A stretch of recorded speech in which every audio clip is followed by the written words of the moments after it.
And it finally happened, you guys. My first smart home buyer's remorse.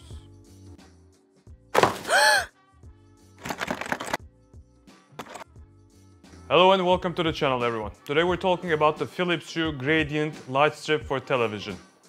That's a mouthful. Now this thing, if you haven't heard of it before, is pretty neat. What you do is to stick it behind your television, and what it does is that it uses the colors in your TV or whatever you're watching and displays those colors so that you have a more immersive experience and your screen looks wider. This is pretty cool. Now, if you're considering buying this, you came to the right place because I'm going to tell you why I couldn't get this to work and why you might not be able to get it to work. This is a 2-unit device. First is your light strip and you have your sync box. These are sold separately, but you can get them for $310 in a bundle. Link below, of course. Straight out of the box, you of course get the light strip, some plastic pieces to be able to stick this behind your TV and shape it to your television, and of course your power adapter and power cables. Since it's a gradient light, you are able to do cool things like this or this. You catch my drift. And on the sync box, you get your sync box, an HDMI cable, and the power cable. Now mounting this is pretty easy. What you do is to use the plastic pieces that come with the light strip. You stick them behind your television. The one thing you need to watch for is that one of the pieces and the light strip has an arrow to make sure that the middle of your television and the middle piece that you stick behind the TV is actually where the middle of the light strip is, so that you have 2 even pieces on both sides. This is the only thing you need to watch out for. Now, if you're someone that follows the user manual to the letter, then you have to dismount your television, especially if it's mounted on a wall. I did it without dismounting it. It was a bit hard, but not impossible. But if you're not sure that your TV is solidly mounted on the wall, I recommend that you do follow the manual and take the TV out to mount the plastic pieces. Once that's done, you just plug it in, use the Philips Hue app to add your new light strip, and that's pretty much it. The second step is plugging in and setting up the sync box. Now for that, things are a bit more complicated.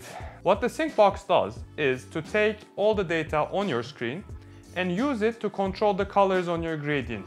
It has 4 ports, so you can simultaneously plug in your PlayStation, your Apple TV, Google Chrome, Cast, I think that's the name, or Amazon Fire Stick. It will just use the HDMI cable that comes with it to send all the data to the screen and control the gradient to emulate the same colors that are on your screen. Now, why something so simple did not work for me and why it might not work for you? Well, it's actually pretty simple, and I'm shocked that it wasn't indicated anywhere before I bought this. But I just bought this TV and the software is pretty new, and I use all the apps in the TV to get access to the streaming services. So I do not use an Apple TV, meaning that there is no way for the sync box to see all the data that's on my screen and to adjust the colors on the gradient, which sounded a bit weird to me, right? It shouldn't be so hard. So why doesn't the HDMI cable can't just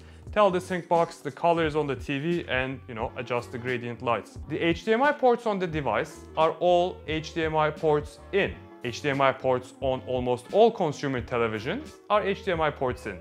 So there is no way, if you're using the apps on your TV to watch television, to sync the data on your screen with the device. Tough luck. You would expect that this would be clearly indicated before you buy it. It wasn't. I had to discover after hours of research on Reddit and on different corners of the internet, and turns out that's the issue. If you're using a streaming device or cable, then for you, it will work just fine. And with that, was the Philips Hue TV Gradient a good investment? Well, a little bit. I really like how things look right now. I can use the color purple to accompany pretty much anything I watch on the TV, and it looks really neat. So I'm still using the light strip itself and I'm controlling it from the app, but this this thing is going back for me. Alright, this has been it for me. I hope you found the video useful, and if you have, please give it a thumbs up and give me a comment and let me know whether you are buying the sync box or not. Thank you for watching, and I'll see you again in the next one.